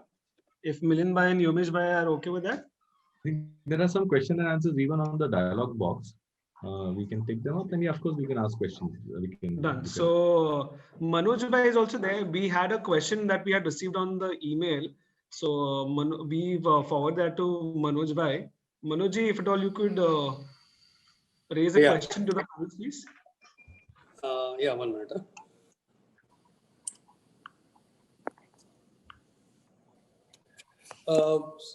Somebody has asked a question saying that open space deficiency premium also will be reduced or not. So here, all types of premiums the government has stated. Of course, the onus is on municipal corporation to take out the circular. Government has given the suggestive guidelines as such in the GR. So corporation is going to amend this. So staircase premium, open space deficiency, all this will be included. So whatever reduction we are anticipating, that will be reduced in this case also. There is one more question which suggests that August 2019, the fungible premium and the additional FSI premium was reduced from 50% to 35%. Of course, the time limit was 2 years, which I think Milind has already covered up. So August 2021, it will come back to the original, unless obviously government extend that to up to December 31st, 2021. Otherwise, as it stands today, up to August 2021, it will continue to be 19th August, Manoj Bhai, 19th August 2021, because the notification was of 20th August. So till 19th August, you have that time. Yeah. So that will be at 50% of 35%. After 19th August, as Yomesh rightly suggested, that it will be coming back to 50%, but obviously 50% will continue. So 50% of 50% it will be, so 25%, and right now it will be 17.5%.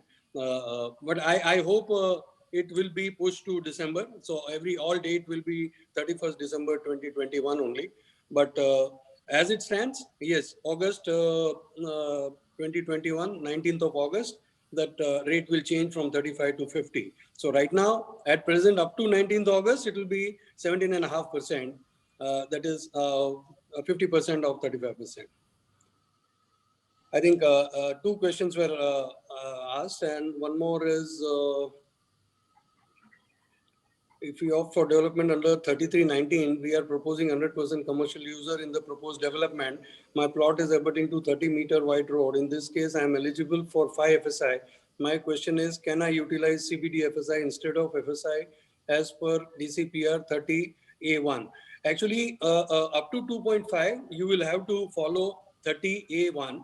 Beyond 2.5, yes, 3319 will come into the picture. So overall, yes, 5 FSI you can consume, and all this also will be at a reduced premium, which at present is 40%. So 40%, it will be applicable rate will be 20%.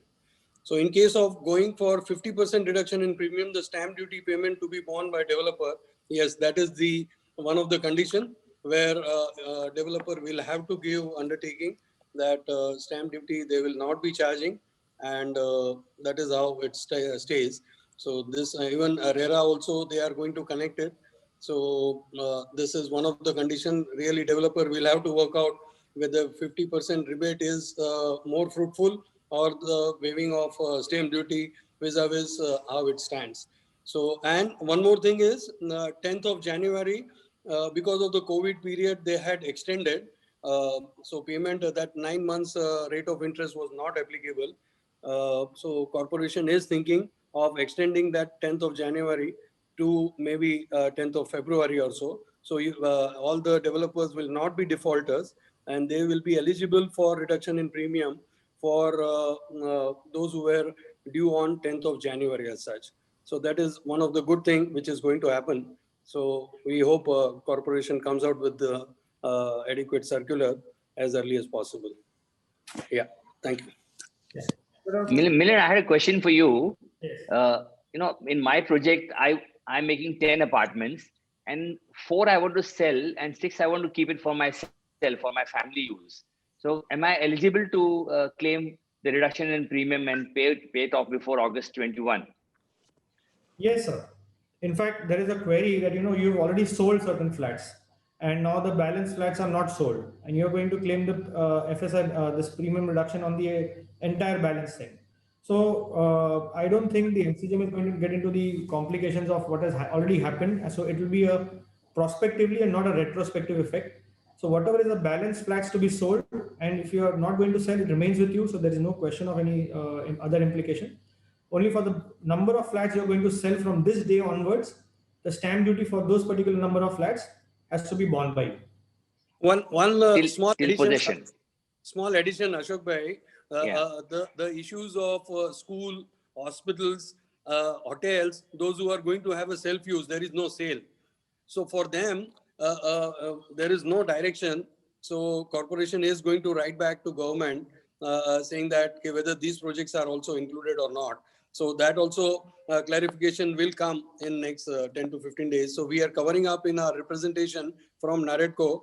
We will be writing to Municipal Commissioner. So in turn, they will write to UD Minister also and get the clarification. Those who are having self-use, suppose somebody is having a self-bungalow, there is no sale involved, or there is a hospital, or there is a hotel, or corporate offices are there, which companies are going to retain by themselves only. So if there is no sale, whether they are eligible or not, principally yes, but they need clarification. Okay, thank you. Okay. So there are 3 more questions I've received. I'll just read out and I'll just quickly solve them out. Will the fungible be applicable on incentive FSI in 33(7)(a)? To the incentive FSI, fungible is applicable by charging premium. If there is a second question is that if there is a mismatch in the plot boundary between survey and CTS, will you get FSI on PR card or worst case? Always the worst case. And the OSD for commercial is double? Yes, it is double. But I think, Milind, we have given representation that also from NAREDCO that it should be charged at the same rate, because in land rates, there is no differentiation between commercial and the residential. So premiums also, they should charge at the same level. But we hope government should take decision, favorably.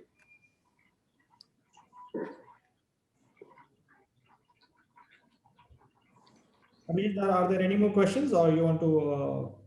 Milind bhai, I have 3 attendees who've raised their hands. Please, so do you want me to allow them to speak? Yes, please. Okay. So I am allowing Vishal ji for the question.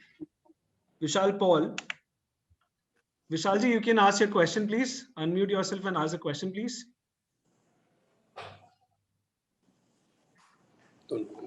Vishal ji, Vishal Paul.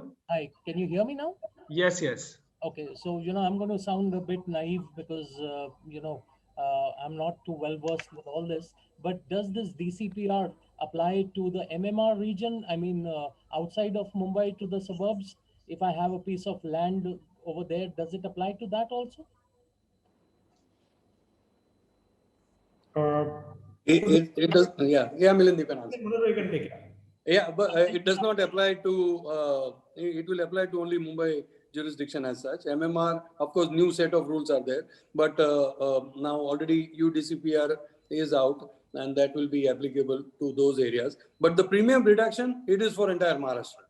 So entire Maharashtra can take advantage of whatever the premium criteria is.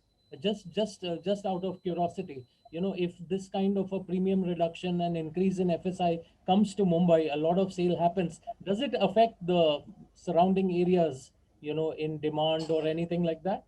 Is just a view? I think Niranjan Bhai can answer better. Whether demand will be there. Just to add to your query, you see currently post December, in fact, in the city limits, there is more demand and less supply, I would say. So there is actually a requirement of more demand. In the city of Bombay, the infrastructure is made for a consumption of FSI 4 plus fungible. So there is a component of the MCGM where the infrastructure is planned to cater to that higher FSI that we are planning. Okay, thank you, sir. So next, I'll allow Mr. Praveen Darvekar ji to raise his question. Mr. Praveen, please unmute yourself and ask a question, please.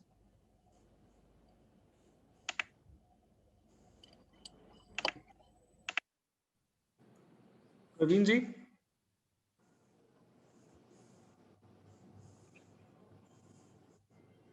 Okay, in the meantime, let me ask Mr. Chandra Bhavan Tejuja. I will allow you to speak. Mr. Tejuja, please put your questions to the panelists.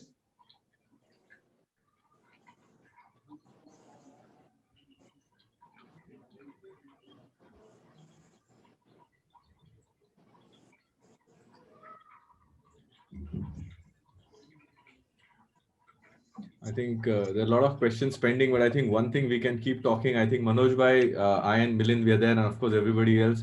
Dharmesh bhai, there is one question on LUC. I'm sure you would be able to answer that because you have led a federation to fight. In fact, there have been, when the premium reduction has happened recently, before that there was a 23rd December, there was a cabinet minutes of meeting. So I think you should read the minutes of meeting along with the reduction notification of UD. So the minutes of meeting of the cabinet meeting, which was held on the 23rd of December, says that there will be no reduction in development charges. There will be no reduction in ULC because there is a Supreme Court judgment which has to be adhered to. And as regards LUC also, land under construction, the property tax matter, I think Dharmesh bhai will be able to tell us, the young stalwart of NAREDCO, because there is a matter pending in Supreme Court. These people have been pursuing it relentlessly. I'm sure that would be come up because that unprecedented LUC tax on FSI has been contested, and I think it is nearing a Supreme Court decision where probably it will be coming to the legitimate conclusion. Dharmesh bhai, if you can say something on that. Yeah, I'm equally lost on that. What happened to the cabinet note remarks that were put, which were actually very valid. But currently what has happened is suddenly MCGM has taken up a very hard stance and they've been issuing a lot of demands for 100% premium to be paid in spite of the court orders. We don't understand why the MCGM is not adhering to the High Court nor to the Supreme Court orders, wherein the courts have clearly said that you just have to pay 50% of the demand until the final hearing is taking place. But MCGM continues to issue threats with Section 202 and 204 of MMC Act. And we are in the process of filing a contempt petition against the officers and inform the Supreme Court of this. We've been trying to have a dialogue at various levels, but so far nothing has prevailed. All I can say is the Supreme Court hearings are scheduled to begin by the end of this month. And then a final hearing could be happening as soon as in February. Tentatively, there is a hearing scheduled on 25th of January, but I'm not sure because of the holidays back and forth in between those dates, how fruitful that hearing could happen. That's all the information I have and I can share at this point of time. But I don't know why BMC is not willing to understand in spite of the rules being quashed by the High Court outright. High Court actually.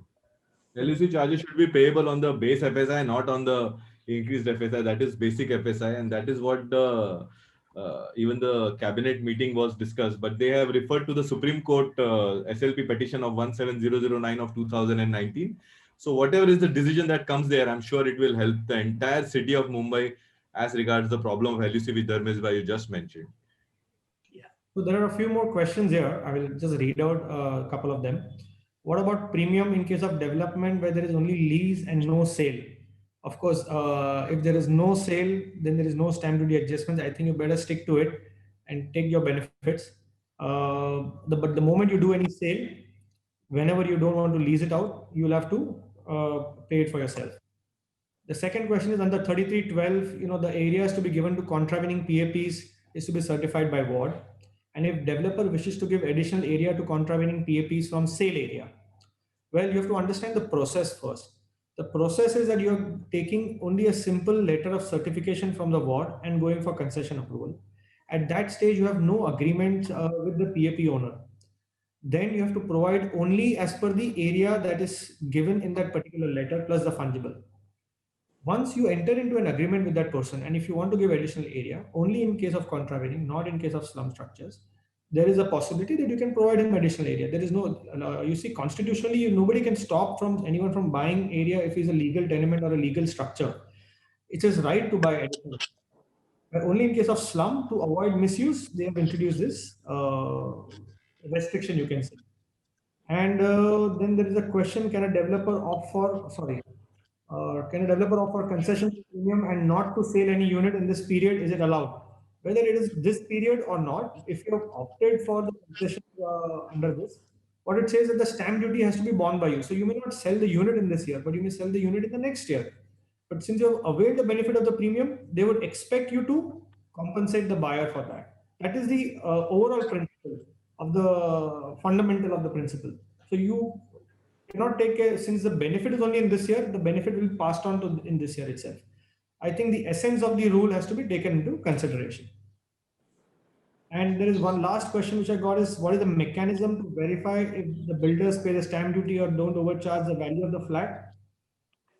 There is a mechanism in terms of self-certification or the self-declaration, you would call it. They will be coming up with a format where they must submit the kind of flats. If somebody wants to overcharge the value of the flat, there is no restriction. This is a democratic and a free world, and I can sell my value of my product at 1 crore or even 2 crores. You may not buy it. You may buy it from a person who is selling it at lesser price. But as far as the stamp duty burden is concerned, whatever is the stamp duty value on that particular document or the instrument that you are entering into will have to be borne. If the premium benefit is taken, will have to be borne by the developer. There was one question about the society redevelopment under 33(7)(b). Recently, there has been a circular that the open space deficiency for society redevelopment will be at 75% of the normal. So for a regular development, if open space deficiency is 100 rupees, for a society redevelopment under 33(7)(b), the open space deficiency is at 75 rupees. Now, having said that, when this reduction comes in, the 50% reduction will be on 75. So you will be landed up paying open space deficiency of 37.5. So this is something which is there as a question. So that's one point which I wanted to clarify. Also in 33(7)(a), I think Milind has already covered that in 33(7)(a), already the open government FSI is reduced to 50% of 35%. There is a notification of 33(7)(a) that the regular premium will be at half, government FSI premium will be at half the 35. Now we have to see whether they'll give half of 17.5 or not. So then 33(7)(a) becomes the most lucrative tenant building, because, but of course, provided everybody has to do a 354 notice, because it's mandatory to have a 354. There, I think the 30 years criteria is not there, Manoj bhai. It is just 354 tenanted building. Whereas in society, it's 30 years. Whether you have 354 in 25 years, it doesn't qualify. So that's the thing. Very interesting clarification. Unfortunately, because of COVID, we can't clarify a lot of things. But I think humanly, we'll have to interact and clarify a lot of things. Well, one of the issues, Yomesh, I think developers will be finding it difficult, because if there are suppose 3 wings, which I had clarified with Principal Secretary, and if there are 3 wings, you are availing concessions for only first wing. Other 2 wings you have still not proposed only. So the stamp duty issue will come for the A wing only, not the B and C wing, because that scheme you are not included in that. So that is how the things will be. It is for whatever built up area, yes, you are availing the premium concession that will apply. But developers will have to do it smartly. They cannot do it half and half. Or 2 floors are in premium and other floors are not there. It will create a lot of complication. So if there are multiple buildings or multiple wings, I think you need to plan out your project adequately. Because Very as it is, many. you are not going to cover up all the 3 wings in this 1 year. If you are doing it, well and good. But if you are not going to do that, you will have to clearly demarcate that. How we do it in RERA, every project is defined separately. So that we'll have to plan it out. I think that is very well said, Manoj Bhai, that in case of larger layout with multiple wings, I think a developer and architect should sit together and strategize which wings or which buildings will be using the reductions. And likewise, in a single building, I think there would be no major complications because it's a single building. But in case of multiple wings, I'm sure, as Manoj Bhai, you rightly pointed out, because अगर आप हर building में 4 माले का आपने premium ले लिया reduction, then you are in a fix. Then you'll have to take the stamp duty. So rather than that, you have to strategize your benefit and pros and cons. Reduction will be for 1 year, but you will be paying for 5 years for the stamp duty. 5 years, yes, like. So there are some more queries. There's one request from Mr. Umang Kovadia that can NAREDCO represent to estate department for reducing the one-time premium and transfer premium to 50% on lines of the state cabinet decision. I think we can definitely, Ashok ji might look into it and we can make a representation because it's quite a valid one. It's also a premium on the FSI. We'll prepare, Milind. Can you share the SLP number? Yeah, it is 17009 of 2019. Okay. The third question is Mr. Keval Vikram. Stamp duty to bond is 31st December or entirely loaded. But you have to understand the essence of the regulation that if you are buying an ex FSI at a concessional rate before 31st December, if that sale component, then whether you sell in this year or next year, the stamp duty is on by you. The question is, can the installment policy club with the reduction in premium? Manoj, you want to take it up? Yeah, installment, how it will be, suppose 100 rupees you are required to pay, 10 rupees will be charged now and 90 rupees will be charged on December 31st with the interest for the backlog. And that is how it will be. Then the earlier, the installment circular will not be applicable. It will just be 10% and 90%. The next question is in case of self-redevelopment, stamp duty is payable for the new buyers, that is evident. But what about the extra area for the existing members? The left pocket, you have to put it in the right pocket. So self-redevelopment, I think those questions will not come. Correct. Fair enough. So these are the questions that we have. Abhijit, is there anything else? So do we have time for a couple of more questions? We have 3 attendees who still raise their hand. Not 10 minutes. Yeah, can we take them? Yeah, go ahead. Yeah. I am actually taking Nitin Voraji for allowing to ask a question. Nitin ji, can you please unmute yourself and ask a question to the panelists, please?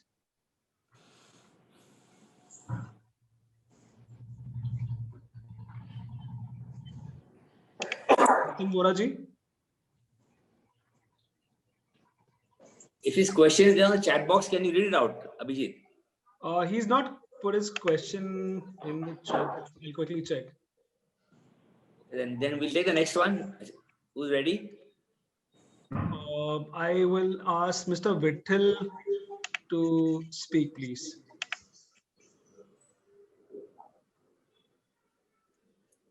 No. You have to unmute yourself and then speak. Mr. Vittal, Mr. Nitin, Mr. Kumar, any one of the 3 can unmute themselves and ask a question, please. One pertinent question, Milind and Yomesh, was regarding the lift duct, which we had represented through UD. You should charge only once. Of course, that is on a back burner. So what I think we should suggest, see if you can consider that as a duct 1.5 times if I count into FSI. Suppose it is a 50-story building.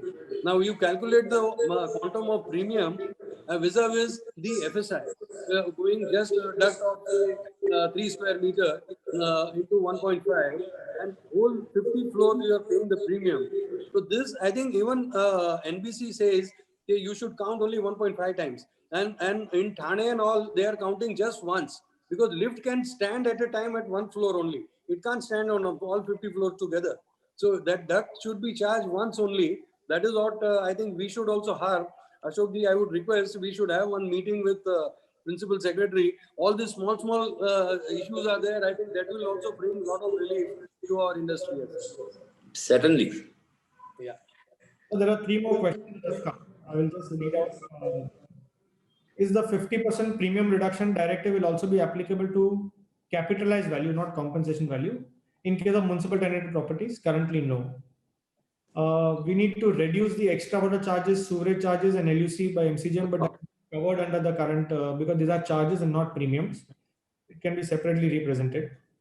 And somebody has asked a question, but it's not related to our seminar. But GST on existing area of flat and redevelopment project. I think we don't have a GST expert here, but if somebody wants to take it up, it's fine. GST on redevelopment is a big issue. I think that also NAREDCO needs to take it up at the central level, because once you are redeveloping, they are considering full as a market value and charging 5% on that. So that is ridiculous. I think, see, services you are offering, that should be on just on construction cost, and 18% they should charge. They should not charge considering because the existing flat was already there, and you are redeveloping. How can you consider that as a sale? So this anomaly is going on for last 2-3 years, and a lot of issues are pending with the tribunal, but no result has come. So this, I think we need to look at it maybe at a different forum as such. I'll just add to this for a minute here. You know, people have received notices from Service Tax Department for projects completed 10 years ago. Yeah. Providing free housing on rehab component in 33.7 and 33.10. Correct.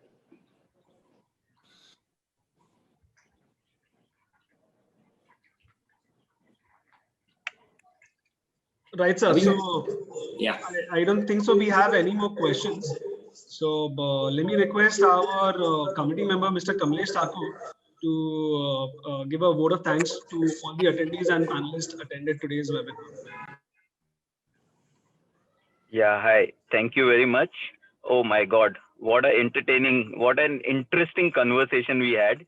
The Trimurti of Yomesh, Manoj Bhai, and Milind Bhai, unbelievable. The amount of information you have shared, in spite of all of us knowing, small details from our respective architects, but you have made such a brilliant, compilation, and no words of thanks are enough. And at the same time, I would like to thank our NAREDCO team to initiate this brilliant NAREDCO Realty Bridge seminar. Maybe there will be a lot of interesting topics which we propose, and we plan to take it ahead. And first ball pe sixer laga hai aaj. And at the same time, I don't want to miss Manoj Dubbal ji and all the other team members of Pieta who have been always advising and being a knowledge partner and being, experts on the subject, have collaborated with NAREDCO, MCHI, all of the industry partners to come together and resolve this situation that we were in. And thankful to also our leaders, Niranjan Bhai, Rajan Bandelkar sir, of course, our President Ashok Monani ji, to take this initiative and make this Realty Bridge event a brilliant success. I also want to thank to our sponsors, Mr. Godavari Paints, who have supported this event, and not but the least, the entire attendees who have come together and encouraged all these events, these thoughts that were in the minds, but success will happen only if there is an audience.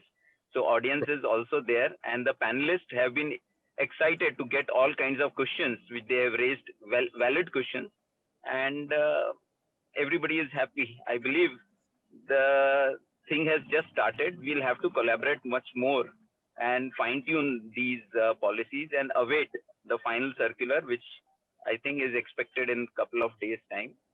And hope we have better days ahead as we were hoping for. And as our country has given us good news in cricket, आज हम impossible को achieve कर पाए हैं. वैसे ही as a team together, NAREDCO, Pieta, MCHI, all the industry bodies, all the leaders, we will be able to come out of this pandemic, the situation that we were in, and we will all see the happy days again.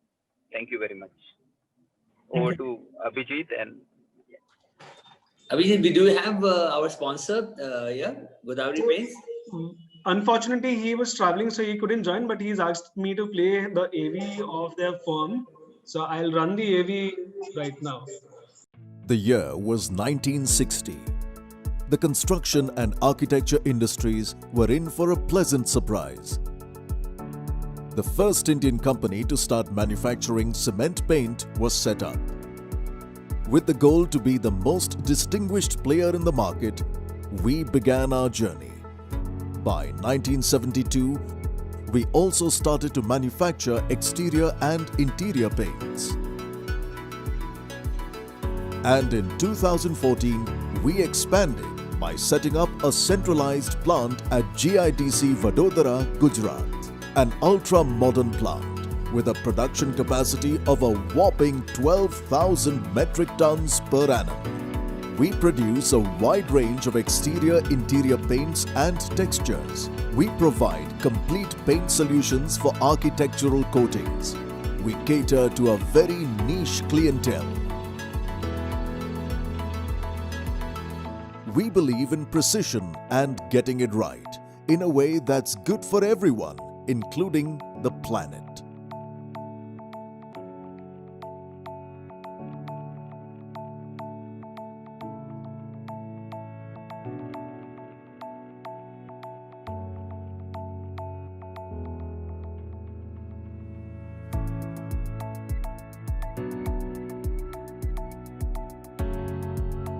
We believe in delivering green and eco-friendly products. They meet the green specs, have a low VOC value, and meet stringent global standards. Over the years, these high-quality paints gained popularity across the globe.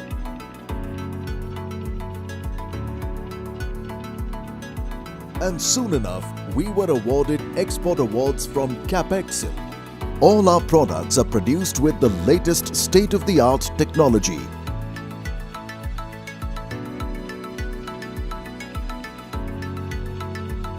And best quality of raw materials, and are backed with performance warranties. Needless to say, countless testimonials instill goodwill into our paints. Leading architects, consultants and government organizations not just recommend but insist on our paints. We have bagged awards from PwC and EPC as leading MSME paint manufacturers serving the construction industry. Godavari Paints has ranked in the top 10 MSMEs in the paint industry. But we see our achievements in the countless landmark projects that are protected by our paints through all seasons for decades. And we are experts in the execution of mega townships, making Godavari Paints Private Limited an ISO 9001 certified company. Today, as we celebrate 60 years, we look forward to the coming 60.